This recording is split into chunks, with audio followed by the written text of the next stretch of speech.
What's going on, Tamers? East here, and first let me apologize. Yes, I know this video has been a long time coming. It's supposed to be the first meta report video after the ban list enactment, which at this point, as of the time of recording, is almost a month ago. The reason for this is because I was back in the States for a couple of weeks visiting my family. I usually only get to visit them one time a year, and normally I go in the winter time. My parents said you should come in the summer because you can go to the beach, and I said great idea, and so that's what happened. Also, shoutouts to my local Digimon community back in my hometown for teaching me the struggle that is BO3 with a 45-minute clock. Machinedramon was not the answer. Holy crap. So as of the week of this video releasing, the EX10 Sinister Order set is actually already out in Japan.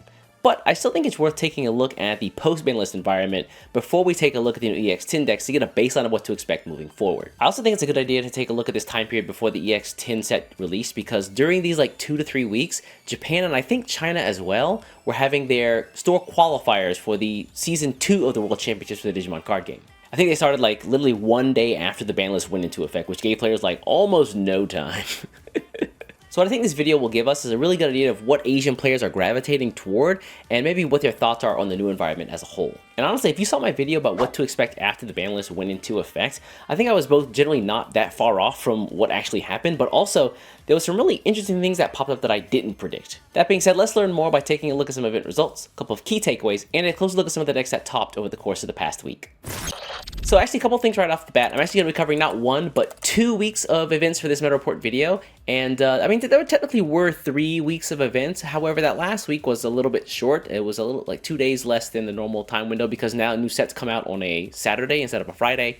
And the ban list went into effect on a Monday. So the time just doesn't work out well to get a nice clean week for that last one. And yeah, like I mentioned before, if you watch my video predicting what happens after the ban list goes into effect, then this list probably shouldn't be too much of a surprise to you. Decks like Galaxy Toolbox, Royal Knights, and Omnimon all seem like mainstays in the game right now, despite 2 out of 3 of those decks actually getting cards within them hit. That being the, is it Sayo & Co.? I think it's Sayo & Co., the blue one. The blue tamer for the Galaxy Toolbox getting completely banned in the game, and honestly, rightly so. No more infinite crazy loop stuff. And Royal Knights getting the Royal Knights of the Purge restricted to 1 per deck, which honestly, I'm a big fan of. Speaking of Royal Knights, I think a couple of weeks back, we talked about a version of the Royal Knights deck that was using the yellow Kadi Tamers, as well as the Revelation of Light option cards as a way to introduce more control into the deck. And I think that since the ban list has been updated, that version of Royal Knights actually picked up a lot of steam over here in Asia. Moving along the list, something that I really didn't predict was the re-emergence of Purple Hybrid. And I think this campaign has mostly been spearheaded by Chinese players who have given this crow a shiny new toy to play with. And stay tuned, because we'll talk about that more when we cover the deck later in the video. Taking a look at decks like Gallantmon and Machinedramon, to the chagrin of many players in the game, the Growlmon X card managed to evade the ban list, with the EX3 Growlmon and the EX4 Guillemon, the Rush Guillemon, getting hit instead. This meant that decks that utilized the Growlmon X weren't Mega Man style vaporized out of existence, but rather they were nerfed but still playable. And with the loss of the Rush Guillemon, players soon learned that they actually had alternatives in things like the BT5 Guillemon, who gives you a memory when deleted by an effect. And when combined with the likes of Skullgreymon, the aforementioned Growlmon we just talked about who got restricted to 1, as well as Machinedramon, you can use that additional memory to extend your plays to win the game. Something small you might miss if you didn't really pay attention to these 2 lists is that between weeks 1 and week 2, you'll notice there's a small but very focused contingent of Fenrir Lugumon players who are really giving the deck another look. They're utilizing the power of the BT14 Fenrir Lugumon to play tons of bodies on board, and then using those in all kinds of combos, everything from tried and true SOC based gameplay to wild and wacky DNA Digivolutions. Guess this means you can't teach an old dog new tricks, eh? Even though the Galaxy deck got one of their cards completely banned, a really rare thing in the game, they also got a ton of new tools in the BT22 Cyber Eden set. I think even I underestimated how good these tools were when you take a look at the new Dianamon in combination with things like the EX7 Hexabellmon. As more and more decks create these strong boss monsters who have tons of really good inheritance effects, source stripping becomes way more important in the game. I mean, look at Kaguyamon in the Puppets deck. Like with the Katakudo level 5 in inheritance, trying to get rid or interact with the Kaguyamon at all can become disastrous for you when they have like 3 to 4 puppets on the board as well. This list comes from Gary Young, a Southeast Asian player who qualified for Worlds last year, and he really does talk about the power that this deck has in terms of flexibility and its ability to adapt to the game. I mean that in terms of flexibility when source stripping cards, but also the new protection effects that the level 4 Lekismon and level 5 Cressimon provide the deck as well. And I'm not going to do an entire overview of the deck in this video here, because I've created an entirely detailed video on how the deck runs, and I definitely recommend you check it out if you have any passing interest in the deck, or if you want to know how this deck runs in particular. Sage, you do me a favor and throw the thumbnail up somewhere on screen. I'll also put a link to the video in the comments below if folks want to see it for themselves. just so they know what they're looking for, you know. And with the added benefit of the new BT22 cards being blue and purple, you now have way more options for your top end. And I've heard of things like Leviamon, but this deck in particular includes one copy of the Shadowverse Ruin mode. With how memory efficient the Galaxy Toolbox deck can be, it's not out of the realm of possibility for you to actually get to a Shadowverse Ruin mode and then swing. By doing that, you're going to put a minus 10k blanket on your opponent's board, but more importantly, it lets you hatch in your egg raising area or your breeding area in order to create another stack for the following turn. And the power of the blue scramble here cannot be overstated. There's a reason this deck runs 3 of them, whereas most decks only run like 1 or 2 scramble cards, if any at all. While you have one of the red coincide tamers on the board, by using the delay effect from the scramble card to put a Digimon in play and a stack of card on top of your deck from your trash, it's entirely possible to get to a level 6 and try to make a comeback on the board. If you're like Gary and I, and you're looking for a deck that's all parts fast, flexible, and fun that can change with the game's environment, definitely check out Galaxy Toolbox. This bird will not quit. Purple Hybrid has managed to continue to absorb new cards into its deck to keep its relatively simple yet effective loop-based gameplay relevant in the game. Although the deck has lost some tools in the past like Jack Ray, the option card, as well as the Purple Map Tamer, one of the other few cards banned in the game. However, it's made up for these losses with the addition of things like the BT21 Machinedramon Superior Mode, who can on-evolve attack without suspending, as well as cards like the old BT13 Gallimon and the new Promo Gallimon, who can reduce their play cost based on how many cards are in both players' trash. The lower end of this deck has always been focused on things like Ukomon as a way to find your tamers and your Digimon very quickly to get the gameplay going, as well as things like Floodgates, Gazimon, Psychemon as a way to really hamper your opponent and slow them down. However, this list introduces a really cool new tool, I guess old tool is probably a better way to put it, in the BT4 Soundbirdmon. This boomer status level 3 can generate 1 memory on an attack by discarding 1 option card in your hand.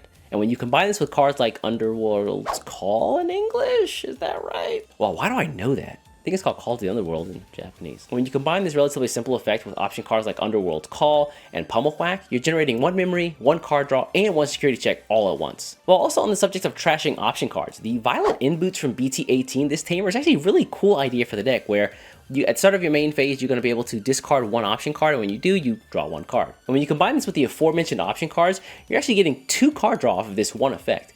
Not to mention the fact that she also sets your memory to 3 every single turn. I've also got an entire video detailing Purple Hybrid's gameplay, and so if this explanation has piqued your interest at all, definitely check out that video to learn more. Each week I allow my champion level and higher YouTube members to vote on decks they want to see featured in these Meta Report videos, and this week they voted by a very thin margin to see purple-based Machinedramon. Sorry dear bros. And if you'd like to vote on decks that you want to see covered in these kinds of videos, as well as some other cool perks and bonuses like early access to my content and more, consider becoming a YouTube member today. Again, I want to give a big shout out to all the folks who support the channel, and with that, let's take a look at purple-based Machinedramon. I personally will never shut up about DM-based Machinedramon because I love that deck to bits, but after playing against purple Machinedramon so many times in my locals, I have to acknowledge the king. I kneel. The gameplay is the same as it's always been. Collect a crap ton of differently named level 5 sideboard cards and put them into your trash. Use the Machinedramon's effect to pull them out of the trash and reduces play cost, and from there, wreak havoc on your opponent's side of the board. You can collect and then subsequently trash these level 5 sideboard cards using things like the Black Analog Man Tamers, the level 2 Demi-Meramon's Inheritance effect, as well as the level 3 Candlemon and Gizamon. From here, you can utilize the EX9 Machinedramon's Assembly effect to put 4 sideboards underneath him and then reduce his play cost, and then from there, pretty much once per turn, every single turn, you're going to be able to put a new sideboard underneath him, and you can utilize that sideboard card's on play effect. So you're not only getting now the on play effect of cards, but also their inheritance effects as well. And there's tons of really useful on play effects when you take a look at Metal Tyrannomon, Metal Mamemon, as well as Metal Greymon. And the host of different inheritance effects you're going to get also cannot be overstated. Things like the Sec +1 from War Growlmon, the D-Digivolve from Megadramon or Megidramon. Is it Megadramon? I think it's Megadramon. Megidramon is Growlmon Slop Crime. Megadramon is our King Machinedramon's homie. Got it, okay.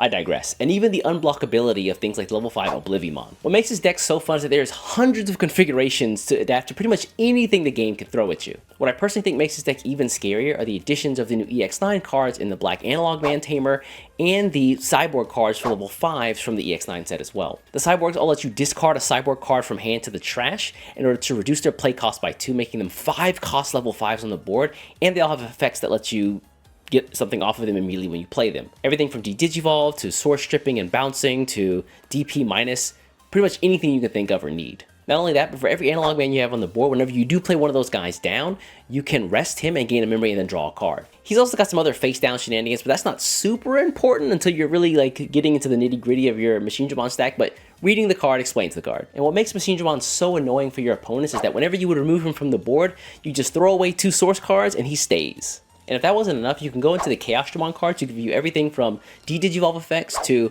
whenever he will be deleted from the board, you can just remove an opponent's security. The basic idea here is that you can utilize the Chaosdramon's effect to throw away an opponent's security, and then you can utilize your Machinedramon's effect to save himself by discarding 2 sources. So you can keep discarding your opponent's security if they keep trying to destroy you. And so the one big takeaway I have from my TED Talk here is you should play Machinedramon. Whether it's the DM version or the purple base, which you see here, you really can't go wrong. Alright, well with that folks, we're going to wrap up our BT22 post-ban list meta reports. Short but sweet, only 2 weeks unfortunately, but now the EX10 cards are out, and I've got a lot of EX10 decks to play and test and make. Not in that order. Black-White Greymon, Lusamon, Bogota Army, just to name a few. I'm really interested in Machinedramon and actually the Appmon Deusmon stuff. He actually seems kind of spooky. Do me a favor, let me know what decks you're excited for in the EX10 Sinister Order set in the comments below. Anyways, I'm going to get out of here. Before you get out of here, do me a favor, hit the subscribe button, and I'll catch you in the next one. Take care.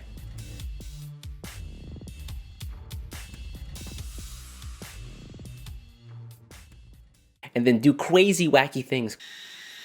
This video is brought to you by Banana Bread. She's making it in the background. I gotta take the L. Damn.